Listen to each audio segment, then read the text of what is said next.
ओम नमो भगवते वासुदेवाय। साथियों, आज दर्शन करते हैं भारत के प्रसिद्ध 4 धामों के, जहां शंकराचार्य जी द्वारा स्थापित मठ भी हैं। ये 4 युगों का प्रतिनिधित्व करते हैं। बद्रीनाथ जी सतयुग का, इनके साथ ज्योतिर्मठ स्थापित है। श्री रामेश्वरम त्रेता युग का, यहाँ वेदांत ज्ञान मठ स्थापित है। द्वारका धाम द्वारका युग का प्रतिनिधित्व करते हैं, यहाँ शारदा मठ है। और जगन्नाथपुरी कलयुग का प्रतिनिधित्व करते हैं, यहाँ गोवर्धन मठ है। हम 4 धाम यात्रा ईश्वर की कृपा पाने के लिए और आत्म शुद्धि के लिए करते हैं। इसमें सबसे पहले है भगवान जगन्नाथ के मंदिर की यात्रा। यह भगवान विष्णु का विश्व प्रसिद्ध मंदिर है। यहाँ से 4 धाम यात्रा शुरू होकर पूरे भारत की परिक्रमा ही हो जाती है। यह भारत के पूर्वी समुद्री तट पर उड़ीसा में स्थित है। यहाँ पौराणिक काल से पूजा होती है। यह पुरुषोत्तम क्षेत्र कहलाता है। सर्वप्रथम इस स्थान में सतयुगी राजा इंद्रद्युम्न ने पूजा की थी। फिर 10वीं शताब्दी से तो इस मंदिर के विषय में ऐतिहासिक प्रमाण मिलने शुरू हो जाते हैं, जब पूर्वी गंग वंश के शासक अनंत वर्मन ने इसे बनवाया। मंदिर कलिंग शैली में बना है। श्री जगन्नाथ मंदिर विशेष रूप से वैष्णव संप्रदाय से जुड़ा है। मुख्य वैष्णव संत रामानुजाचार्य, माधवाचार्य, निम्बार्काचार्य, वल्लभाचार्य और रामानंद मंदिर से जुड़े रहे हैं। रामानुजाचार्य ने एमार मठ और आदि शंकराचार्य जी ने गोवर्धन मठ बनाया। यहाँ गुरु नानक जी भी अपने शिष्यों के साथ आए थे। यह मंदिर गौड़ीय वैष्णवों से भी जुड़ा है, जिसके संस्थापक चैतन्य महाप्रभु पुरी में लगभग 24 वर्ष रहे। वे भगवान के इस रूप से आकर्षित थे। उन्होंने हरे कृष्ण मंत्र दिया। मंदिर में भगवान जगन्नाथ या श्री कृष्ण, भगवान बलभद्र या शेष और भगवती सुभद्रा विराजते हैं। ये रत्न बेदी पर बैठे हैं। साथ ही सुदर्शन चक्र, मदन मोहन, श्रीदेवी, विश्वधात्री, भैरव और बिमला की मूर्तियां हैं। हर मौसम में यहाँ अलग प्रकार का श्रृंगार किया जाता है। यहाँ की पूजा पद्धति में भगवान और उनके भाई बहन को परिवार के सदस्य के रूप में प्यार किया जाता है। रात में वीणा की ध्वनि के साथ गीत गोविंद के गीत सुनाकर भगवान को सुलाया जाता है। मूर्तियां पूर्ण नहीं हैं। इस विषय में कथा है। भगवान स्वयं कारीगर बनकर मूर्ति बनाने आए, किंतु वे एकांत में बनाना चाहते थे। जैसे ही उनका एकांत भंग हुआ, वे मूर्ति का कार्य अधूरा छोड़कर चले गए। किंतु महाराज इंद्रद्युम्न को दिव्य आदेश दिया कि मूर्तियों की पूजा अर्चना शुरू कर दें। मंदिर की कथाओं के अनुसार मंदिर पर 18 विदेशी आक्रमण हुए। शायद इसीलिए यहाँ विदेशियों को प्रवेश की अनुमति नहीं है। इस श्री क्षेत्र में हिंदू धर्म के शैव, वैष्णव और शाक्त संप्रदायों का मिलन है। मंदिर परिसर 4 लाख स्क्वायर फीट से ज्यादा है और 20 फुट ऊंची दीवारों से घिरा है। मंदिर परिसर में लगभग 120 छोटे मंदिर हैं। मंदिर 4 खंडों में बटा है: गर्भगृह, मुखशाला, नट मंडप और भोग मंडप। मंदिर के शिखर पर अष्ट धातु से बना नील चक्र है, जिसका व्यास 11 मीटर है। नील चक्र पर प्रतिदिन शाम को नया ध्वज लगाया जाता है, जो पतित पावन कहलाता है, प्योरीफायर ऑफ द फॉलन। नील चक्र भगवान जगन्नाथ द्वारा हम सबकी रक्षा का प्रतीक माना जाता है। सिंह द्वार यहाँ का मुख्य द्वार है, जिसके दोनों ओर शेर और जय विजय बने हैं। इसी द्वार से भगवान जगन्नाथ, बलभद्र और देवी सुभद्रा को रथ यात्रा के लिए ले जाया जाता है। और गुंडीचा मंदिर से आते समय भी महालक्ष्मी को, जो द्वार के ऊपर बनी हैं, उनको मनाकर मंदिर में प्रवेश किया जाता है। मुख्य द्वार के सामने अरुण स्तंभ है। अन्य 3 द्वार हैं हाथी द्वार, व्याघ्र द्वार और अश्व द्वार। मंदिर परिसर में अन्य मुख्य मंदिर है बिमला माँ का मंदिर, जो शक्तिपीठ है। यहाँ माँ की नाभि गिरी। जगन्नाथ भगवान को भोग चढ़ाने के बाद माँ बिमला को भेंट किया जाता है, फिर वह महाप्रसाद कहलाता है। अन्य मुख्य मंदिर हैं माँ महालक्ष्मी का, जो भगवान के नैवेद्य का निरीक्षण करती हैं। अन्य मंदिर हैं गणेश जी का, सूर्य भगवान का, सरस्वती माँ का, माँ भुवनेश्वरी का, भगवान नरसिंह का, भगवान श्री राम का, हनुमान जी का, ईशानेश्वर भगवान शिव का। हनुमान जी जगन्नाथ मंदिर के रक्षक हैं। अनुष्ठानों के लिए मुक्ति मंडप, डोल मंडप, जहाँ एक सुंदर तोरण है, उस पर वार्षिक डोल यात्रा के लिए झूला बनाया जाता है।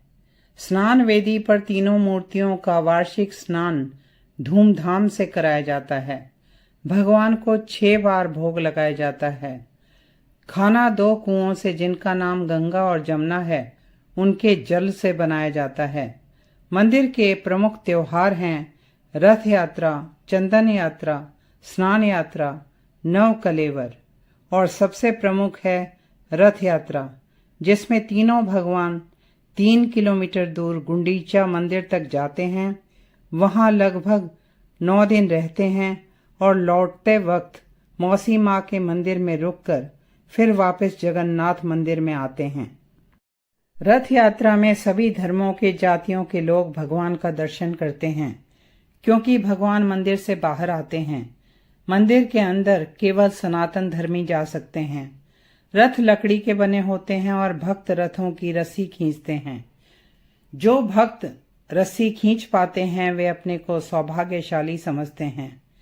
रथों को बनाने में लगभग 2 महीने का समय लगता है। रथों को अनेक तरह से सजाया जाता है। इस रथ यात्रा में एक अनुष्ठान छेरा पन्हारा का है, जिसमें उड़ीसा के पुराने शासक, जो गजपति कहलाते हैं, वे भक्ति भाव से रथों और मूर्तियों के आसपास सोने के हत्थे वाले झाड़ू से सफाई करते हैं। चंदन का पानी, चंदन का पाउडर छिड़का जाता है। यह अनुष्ठान बताता है कि भगवान जगन्नाथ के सामने राजा और रंग समान हैं। रथ यात्रा का विस्तृत वर्णन ब्रह्म पुराण, पद्म पुराण, स्कंद पुराण में भी मिलता है। रथ यात्रा में हर वर्ष वर्षा होती है। जगन्नाथ भगवान का रथ 45 फुट तक ऊंचा होता है। यह नंदी घोष कहलाता है। बलभद्र भगवान का रथ तलध्वज और सुभद्रा देवी का रथ दर्पदलन कहलाता है। फिर यात्रा पूरी करके भगवान माँ लक्ष्मी को मनाकर रत्न बेदी पर लौटते हैं। अन्य मुख्य त्योहार जो बहुत ही गोपनीयता से मनाया जाता है वह है नव कलेवर, जब तीनों भगवान की पुरानी मूर्तियों को नीम के दिव्य वृक्ष से बनी नई मूर्तियों से बदला जाता है। उस दिन शहर की बिजली बंद कर दी जाती है, सुरक्षा व्यवस्था बढ़ा दी जाती है। पुजारी दस्ताने पहनकर, आंखों में पट्टी बांधकर नए कलेवर में प्राण प्रतिष्ठा करते हैं। कहते हैं इन मूर्तियों में भगवान का हृदय है। यह ब्रह्म पदार्थ कहलाता है। अब मंदिर के विषय में कुछ मुख्य और अद्भुत बातें जानते हैं। मंदिर में भगवान का बालक रूप है। माँ लक्ष्मी की जगह मुख्य वेदी पर बहन सुभद्रा और भाई बलभद्र हैं। माँ लक्ष्मी तो भगवान की आत्मा है। दूसरी मुख्य और अद्भुत बात है मंदिर की रथ यात्रा, जिसमें सभी जाति, धर्म, देशों के लोग भगवान के दर्शनों के लिए लाखों की संख्या में आते हैं। तीसरी बात है उन असंख्य भक्तों की निरंतर और निष्काम भक्ति, जिन्होंने ऐसा भव्य मंदिर बनाया और आज तक भव्य बना रखा है, सुरक्षित बना रखा है। जय भगवान जगन्नाथ। सर्वव्यापी जगन्नाथ शंख चक्र गदाधर अनादि निधनो देवः प्रियताम पुरुषोत्तम। ओम नमः शिवाय। अब दर्शन करते हैं रामेश्वरम ज्योतिर्लिंग मंदिर के हमारे पवित्र ग्रंथों में, रामायण में, पुराणों में, हमारी सभ्यता संस्कृति में, हमारे तीर्थों में रामेश्वरम का प्रमुख स्थान है। रामेश्वरम इंडियन मेनलैंड से बम्बन ब्रिज से जुड़ा है। यह तमिलनाडु के रामनाथपुरम जिले में स्थित है और गल्फ ऑफ मन्नार में शंख आकार का यह सुंदर द्वीप है। रामेश्वरम श्रीलंका से सबसे करीब है।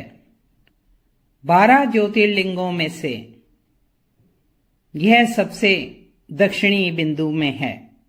भगवान शिव जहां ज्योति रूप में स्थित हैं, ऐसे 12 ज्योतिर्लिंग गुजरात में सोमनाथ, गुजरात में ही द्वारका में नागेश्वर, आंध्र प्रदेश में श्रीशैलम में मल्लिकार्जुन, मध्य प्रदेश के उज्जैन में महाकालेश्वर, मध्य प्रदेश में ओंकारेश्वर, उत्तराखंड में केदारनाथ जी, महाराष्ट्र में भीमाशंकर, महाराष्ट्र में ही त्र्यंबकेश्वर, महाराष्ट्र के संभाजी नगर में कृष्णेश्वर, झारखंड के देवघर में वैद्यनाथ जी, तमिलनाडु में रामेश्वरम और वाराणसी में विश्वनाथ।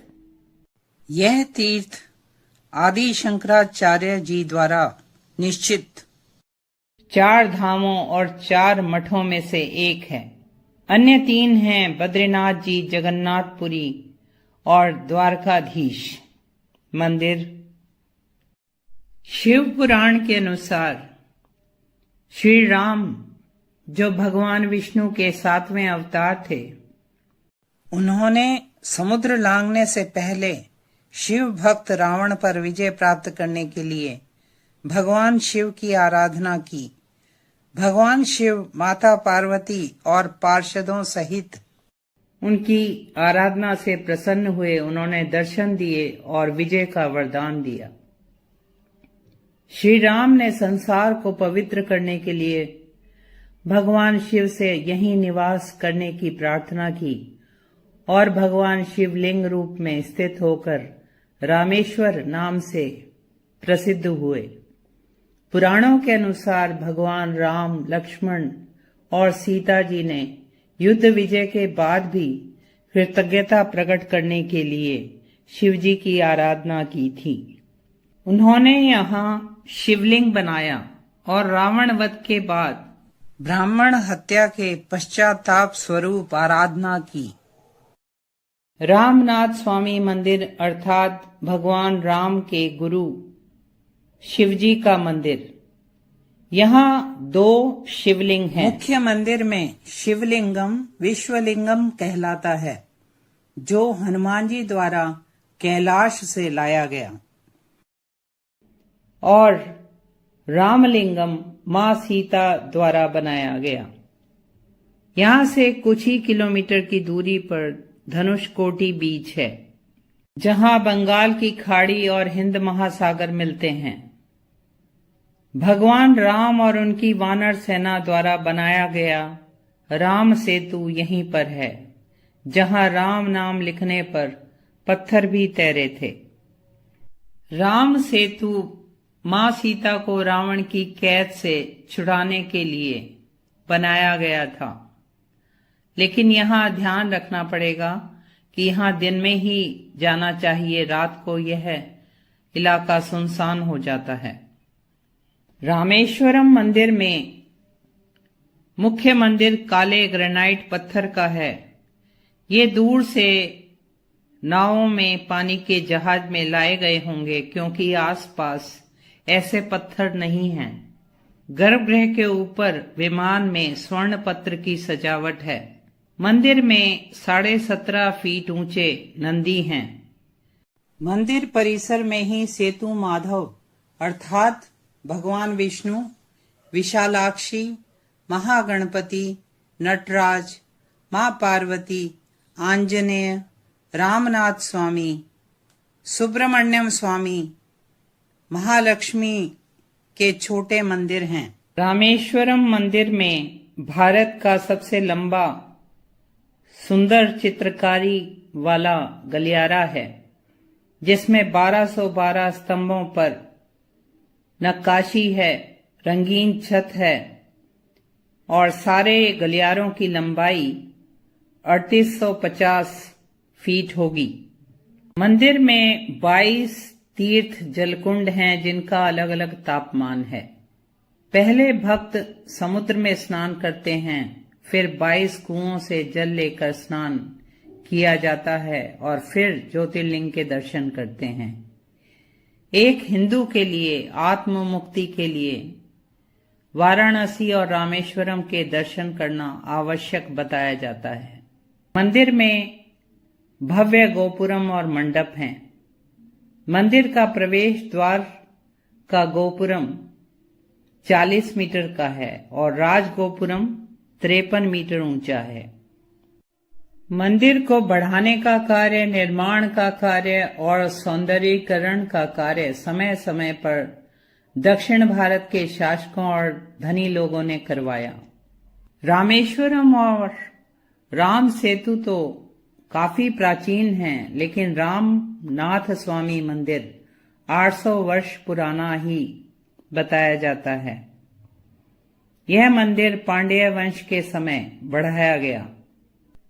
मंदिर के मुख्य त्योहार हैं महाशिवरात्रि, वसंतोत्सव, तिरुकल्याणम और नवरात्रि। भगवान शिव और मां पार्वती से प्रार्थना है कि हमारे मन, आत्मा, बुद्धि और शरीर की आंतरिक और बाह्य दरिद्रता को दूर करें। ओम नमः शिवाय। जय श्री राधे कृष्ण। अब दर्शन करते हैं गुजरात राज्य में स्थित देवभूमि द्वारका के, जो द्वारकामती मोक्षपुरी, मोक्ष का द्वार भी कहलाती है। द्वारका गोमती और अरब सागर के किनारे ओखा मंडल प्रायद्वीप के पश्चिमी तट पर 2500 वर्ष से भी पुराना बसा हुआ तीर्थ स्थल है। द्वारका भगवान विष्णु के 108 दिव्य देशम में से एक है। 8वीं शताब्दी में आदि गुरु शंकराचार्य जी द्वारा स्थापित 4 धामों में से यह एक धाम है और भारत की प्राचीन पवित्र सप्तपुरियों में से एक है। यह भारत के 12 हेरिटेज शहरों में से एक है, जिसे भारत सरकार ने heritage city development and augmentation scheme के अंतर्गत चुना हुआ है। पौराणिक ग्रंथों के अनुसार भगवान श्री कृष्ण ने द्वारिका बसाई थी। यह श्री कृष्ण की कर्म भूमि है। भगवान मथुरा में पैदा हुए, लेकिन उनका राज्य द्वारका में बना। श्री कृष्ण ने समुद्र से 12 योजन भूमि मांगी। भगवान यहाँ मथुरा में अपने मामा कंस के वध के बाद आए और जरासंध से युद्ध के बाद यहाँ आए और रहने लगे। पुराणों के अनुसार द्वारका सौराष्ट्र की राजधानी थी। यहाँ भी अनेक बार विदेशी आक्रमण हुए, लूटपाट हुई और समय समय पर मंदिर का पुनर्निर्माण हुआ। अभी कुछ साल पहले ही सुदामा सेतु पुल गोमती नदी पर बना है, जो द्वारका और पंचनद तीर्थ या पंचकुई तीर्थ टापू से जोड़ता हुआ सेतु है। 1963 में एक्सकवेशन में यहाँ 3000 साल पहले के बर्तन मिले। इसके 10 साल बाद फिर आर्कियोलॉजिकल सर्वे ऑफ इंडिया की अंडर वाटर आर्कियोलॉजी विंग को समुद्र में कुछ तांबे के सिक्के और ग्रेनाइट के ढांचे मिले। अब दर्शन करते हैं द्वारकाधीश मंदिर के, जो एक छोटी सी पहाड़ी पर है। द्वारका शहर के पूर्व में मोक्ष द्वार है। द्वार पर जय विजय की मूर्तियां हैं, जो वैकुंठ में भगवान के महल के द्वारपाल हैं। गोमती के दक्षिण में 5 कुएं हैं। उनमें से निष्पाप कुंड में नहाने के बाद यात्री इन 5 कुओं के पानी से कुल्ले करते हैं और फिर जगत मंदिर या रणछोड़ जी के मंदिर में दर्शन के लिए जाते हैं। दूसरा स्वर्ग द्वार कहलाता है, जो गोमती नदी की ओर जाता है। इस भव्य मंदिर में भगवान श्री कृष्ण रणछोड़ जी कहलाते हैं। मंदिर चालुक्य शैली में उसी स्थान पर बना बताया जाता है जहां भगवान का महल था। यहाँ गर्भगृह में भगवान श्री कृष्ण की 4 फीट ऊंची काले पत्थर की प्रतिमा है। मूर्ति में चुंबकीय शक्तियां बताई जाती हैं, जो चांदी के सिंहासन पर विराजित हैं। मूर्ति पर हीरे मोती सोने की मालाएं, कीमती वस्त्र चमचमाते हैं। भगवान के चतुर्भुजों में शंख, सुदर्शन चक्र, गदा और कमल फूल शोभा पा रहे हैं। सिर पर सोने का मुकुट सुशोभित है। चौखटों पर चांदी के पत्र सजे हैं। मुख्य मंदिर की 5 मंजिलें हैं और यह मंदिर 140 फीट ऊंचा है। इसमें 72 स्तंभ हैं।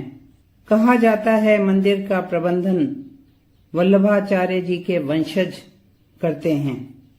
श्रद्धालु मंदिर में परिक्रमा करते हैं और भगवान को फूल और तुलसी भेंट करते हैं। मुख्य मंदिर के सामने एक लंबा चौड़ा 100 फीट ऊंचा जगमोहन है, जिसकी 5 मंजिलें हैं, 60 स्तंभ हैं। मुख्य मंदिर के दक्षिण में दुर्वासा जी का, श्री विक्रम जी का, प्रद्युम्न जी का, कुशेश्वर भगवान जी शिवलिंग के रूप में मां पार्वती के साथ एक मंदिर में हैं। कुशेश्वर मंदिर के साथ अम्बा जी का, देवकी माता का, गरुड़ जी का मंदिर है। रणछोड़ जी के मंदिर के पास श्री राधा जी का, रुक्मणी जी का, सत्यभामा जी का, जामवती जी के छोटे छोटे मंदिर हैं और इसके दक्षिण भाग में भगवान का भंडारा और उसके दक्षिण में शारदा मठ है, जिसे आदि गुरु शंकराचार्य जी ने स्थापित किया था। रणछोड़ जी के मंदिर की ऊपरी मंजिलों में भगवान की सेज, झूलने का झूला, खेलने की चौपड़ भी है। दीवारों में बड़े बड़े शीशे लगे हैं। मंदिर में साक्षी गोपाल, लक्ष्मी नारायण और गोवर्धन नाथ जी के मंदिर भी हैं।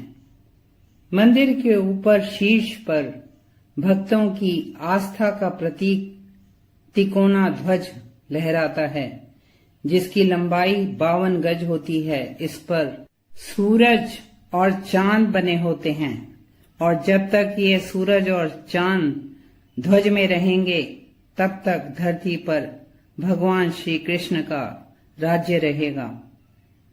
मंदिर के मुख्य त्योहार हैं श्री कृष्ण जन्माष्टमी, रुक्मणी विवाह, तुलसी विवाह। रणछोड़ जी के मंदिर के दर्शन के बाद तीर्थयात्री पानी के रास्ते बैठ द्वारका जाते हैं। कहा जाता है, बैठ द्वारका दर्शन के बिना द्वारका तीर्थ दर्शन पूरा नहीं होता। यहाँ भी गोमती द्वारका की तरह बड़ी 4 दीवारी है, जिसके भीतर 5 बड़े बड़े महल हैं। पहला भगवान श्री कृष्ण का, दक्षिण में सत्यभामा जी और जामवती जी का, उत्तर में रुक्मणी जी और राधा जी के 5 सुंदर सुंदर महल हैं। यहाँ आकर भगवान की झलक पाकर भक्त भाव विभोर हो जाते हैं और एक नई ऊर्जा का संचार होता है। भगवान हमारी श्रद्धा और समर्पण ही तो चाहते हैं। रणछोड़ जी के मंदिर के दर्शन के बाद एक पंक्ति श्रीमद् भागवत जी की सुनाती हूँ, जो एक अलौकिक ग्रंथ है। इसमें भगवान श्री कृष्ण उद्धव जी को भक्ति की महिमा बताते हुए कहते हैं, मैं सर्वथा भक्तों के अधीन हूँ और पराधीन हूँ। मेरे साधु हृदय भक्तों ने मेरे हृदय को अपने हाथ में कर रखा है। मैं उन भक्तों का सदा ही प्यारा हूँ।